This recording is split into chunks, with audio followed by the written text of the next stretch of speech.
Hi Chennai express viewers எல்லாருக்குமே வணக்கம். நான் உங்கள் விஜய் முனி. அப்புறம் அரசியல் காலம்லாம் எப்படி போயிட்டு இருக்கு? ஸோ யாரெல்லாம் வந்து பார்த்தா அவங்களோட ஓட்டர்ஸ் ஐடி இதெல்லாமே வந்து ரெடி பண்ணி வச்சிருக்கீங்க. ஸோ எந்த அரசை வந்து நீங்கள் வீழ்த்தி எந்த அரசை வந்து நெக்ஸ்ட் வந்து ஆட்சிக்கு வந்து கொண்டு வர போறீங்க அப்படின்றது வந்து பார்த்தீங்கன்னா எல்லாருமே ரொம்ப பரபரப்பாக வந்து இதை பற்றி தான் பேசிட்டு இருக்காங்க.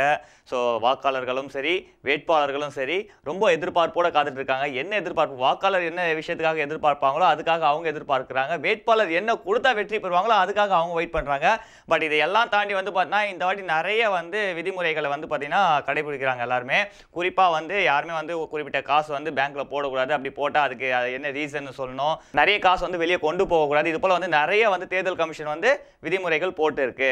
ஸோ இதனால பாதிக்கப்பட்டது யார் அப்படின்னு பார்த்தீங்கன்னா வியாபாரிகள் தான். ஸோ வியாபாரிகள்லாம் வந்து பார்த்தீங்கன்னா பெரிய அளவில் வந்து காசெல்லாம் வச்சுட்டு சுத்த முடியாது. ஒரு 1.5 மாதத்துக்கு வந்து பார்த்தீங்கன்னா அவங்க கொஞ்சம் வியாபாரத்தில் முடக்கமாக தான் இருப்பாங்க. ஏன்னா வந்து அவங்க பெருசாக வந்து பண பரிவர்த்தனை பண்ண முடியாது அப்படின்ற ஒரு ரீசனால. ஸோ அதில் நம்ம ஆளுங்க என்ன பண்ணுவாங்க? ஸோ யாரெல்லாம் வந்து பார்த்தா உண்மையாக ஒரு ஹாஸ்பிட்டலுக்கோ இல்லை ஒரு கல்யாண வேலைக்காகவோ இல்லை ஏதாவது ஒரு ஃபங்க்ஷனுக்காக இல்லை வந்து வியாபாரத்துக்காகவோ பணம் எடுத்து போகிறாங்க பார்த்தீங்கன்னா அவங்கள மட்டும் தான் ஃபஸ்ட்டு பிடிச்சி வந்து உட்கார இருப்பாங்க.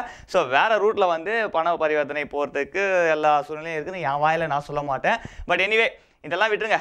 நான் பேச வந்தது வேற என்னன்னு பார்த்தீங்கன்னா இப்போ சில தினங்களுக்கு முன்னாடி வந்து பார்த்தீங்கன்னா நம்ம ராதா ரவியோட ஸ்பீச் வந்து பயங்கர ஒரு பரபரப்பை வந்து ஏற்படுத்துச்சு. குறிப்பாக வந்து பார்த்தீங்கன்னா இன்றைக்கி வந்து சினிமா உலகில் நம்பர் 1 பொசிஷனில் இருக்கிற நம்ம நயன்தாரா வந்து பார்த்தீங்கன்னா அவர் வந்து அவதூறாக பேசினார் அப்படின்னு நிறைய பேர் வந்து பார்த்தீங்கன்னா அவருக்கு வந்து எதிர்ப்பு தெரிவிச்சிருக்காங்க. ஸோ அது மட்டும் இல்லாமல் அவர் வந்து எந்த ஒரு கட்சியில் வந்து நல்ல ஒரு ஸ்பீக்கர் அதாவது அந்த கட்சியோட வளர்ச்சிக்காக எவ்வளோ நான் வந்து எங்கேனாலும் போய் பேசுவேன் என்ன விஷயம்னாலும் பேசுவேன் அப்படின்னு வந்து பார்த்தீங்கன்னா கொள்கை பரப்பு செயலாளராக எந்த கட்சியில் இருந்தாரோ ஸோ அந்த கட்சியில் இருக்கிற அடிப்படை உறுப்பினர் உட்பட எல்லா பதவியில வந்து அவர் வந்து பார்த்தீங்கன்னா நீக்கி இருக்காங்க. இது எல்லாருக்குமே தெரிஞ்ச விஷயம், புதுசாக நம்ம சொல்ல போதில்லை. இதில் ஒரு இன்ட்ரெஸ்டிங்கான விஷயம் என்ன அப்படின்னு பார்த்தீங்கன்னா நம்ம ராதா ரவியை பொறுத்த வரைக்கும் வந்து பார்த்தீங்கன்னா நானும் அவர் வந்து பேட்டியெல்லாம் எடுத்துருக்கேங்க. ஸோ அவரோட ஸ்பீச் எப்படி இருக்கோ நான் சொல்கிறேன். என்னன்னு பார்த்தீங்கன்னா அவர் வந்து கொஞ்சம் ரசனையாக எல்லாரும் சிரிக்கணுன்றதுக்காக நிறைய விஷயத்த வந்து எக்ஸ்ட்ரா வந்து பேசுவார். ஸோ அப்படி பேசுகிற விஷயத்தில் வந்து பார்த்தீங்கன்னா அதில் சில வார்த்தைகள் வந்து அவரே ஒரு இன்டர்வியூவில் சொல்லியிருக்காரு.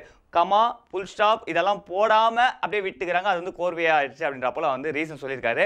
பட் எனிவே நீங்கள் வந்து பார்த்தீங்கன்னா இந்த ஒரு தேர்தல் நேரத்தில் வந்து இன்னும் நிறைய பேச வேண்டியது இருந்தது.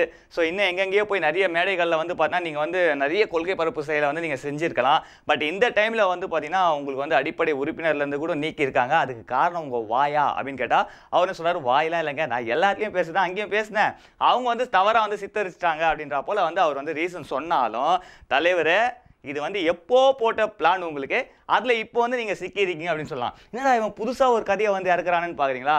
சர்கார் படத்தில் நம்பர் 2 நீங்கள் நடிக்கும் போதே உங்கள் மேலே வந்து ஒரு புல் ஸ்டாப் வச்சாச்சு. அதுக்கான ரீசன் எப்போ வந்து வர்றோம் அப்படின்னு காத்திருக்கிற நேரத்தில் இப்படி தானாக வந்து சிக்கிட்டீங்க பற்றியா? ஸோ ஒரு பெண்களை பற்றி இழிவாக பேசுறதுனால ஸோ உங்களை கட்சியோட அடிப்படை உறுப்பினர்லேருந்து தூக்கி இருக்காங்க அப்படின்ற ஒரு அறிவிப்பு வந்து எப்போ வர வேண்டியது கொஞ்சம் லேட்டாக வந்திருக்கு. ஸோ நீங்களும் கொஞ்சம் சுதாரிச்சிக்கின்னு நீங்கள் என்ன சொல்லிட்டீங்க, அவங்க என்ன தூக்குறது, நானே வந்து நிரந்தரமாக விலகிட்டேன் அப்படின்ற போல் நீங்களும் வந்து ஒரு ஸ்டேட்மெண்ட் வந்து கொடுக்க போகிறீங்கன்னு சொல்லியிருக்கீங்க. பட் எனிவே அடுத்து எந்த கட்சின்னு இன்னும் தீர்மானிக்கலன்னு நினைக்கிறேன். தேர்தல் காலம் வர நெருங்கிட்டு இருக்குது. ஸோ பாருங்கள் தலைவரை, பார்த்து செய்யுங்க. அதுக்காக நீங்கள் பேசுறதெல்லாம் விட்டுறாதீங்க. நீங்கள் பேசுனா கொஞ்சம் நம்ம மக்கள்லாம் கொஞ்சம் ரசனையாக கேட்பாங்க. அதனால் நீங்கள் எந்த மேலாம் என்ன வேணாலும் பேசுங்க. கொஞ்சம் பெண்களை பற்றி பேசும்போது மட்டும் கொஞ்சம் ஜாக்கிரதையாக பேசுங்க தலைவரை அப்படின்னு இந்த வீடியோ மூலமாக உங்களுக்கு வந்து சொல்லிக்கிறோம். எனிவே இன்னொரு இன்டர்வியூவில் கண்டிப்பாக எனக்கு செம்ம சாத்துனாலும் சாத்துவார். மக்கள் வந்து தெளிவாக இருக்காங்க. ஸோ வந்து இன்றைக்கி வந்து யாரெல்லாம் வந்து பார்த்தீங்கன்னா எந்தெந்த விஷயங்களுக்கு எவ்வளோ பாடுபட்டிருக்காங்க, எப்படி உழைச்சிருக்காங்க, எப்படி முன்னேறி இருக்காங்கன்றத இன்றைக்கி வந்து பார்த்தீங்கன்னா அந்த சமூக வலைதளம் வந்ததால் எல்லாருமே வந்து ஓப்பனாக இருக்குது. ஸோ இவர் தான் அவங்கள பற்றி தப்பாக பேசணும், அவங்க தான் இவரை பற்றி தப்பாக பேசணுன்றது வந்து பார்த்தீங்கன்னா யாருமே யாருக்கும் சொல்லி தெரிய வைக்க தேவையில்லை. அதுவும் குறிப்பாக பெண்களை பற்றி நம்ம வந்து அதிகமாக பேசக்கூடாது. ஆனால் ஒருத்தர் வந்து இந்த இடத்துல இருக்காங்கன்னா கண்டிப்பாக அதுக்கான அவங்களோட உழைப்பு தான் காரணம் அப்படின்னு இந்த வீடியோ மூலமாக நாங்கள் சொல்லிக்கிறோம். இதுக்காக நாங்கள் வந்து ராதா ரவிக்கு அட்வைஸ்லாம் பண்ணலாம் நினச்சிக்காதீங்க. அவர் பேசின விஷயம் வேறு என்ன அவரே வந்து சொல்லிட்டாரு. பொதுவாக இதுக்கப்புறம் யாருமே வந்து பெண்களை பற்றி பேசும்போது மட்டும் கொஞ்சம் வாய நல்லா இருக்கும்னு தான் சொல்கிறோம். ஸோ இந்த வீடியோ கண்டிப்பாக உங்களுக்கு பிடிச்சிருக்கும், கண்டிப்பாக பிடிக்கும். ஸோ இந்த வீடியோ பிடிச்சிருந்தா லைக் பண்ணுங்கள், கமெண்ட் பண்ணுங்கள், ஷேர் பண்ணுங்கள், பக்கத்தில் இருக்கிற பெல் பட்டனை ப்ரெஸ் பண்ணிட்டு எங்களோட அடுத்த வீடியோ எப்போ வரும்னு வெயிட் பண்ணுங்கள்.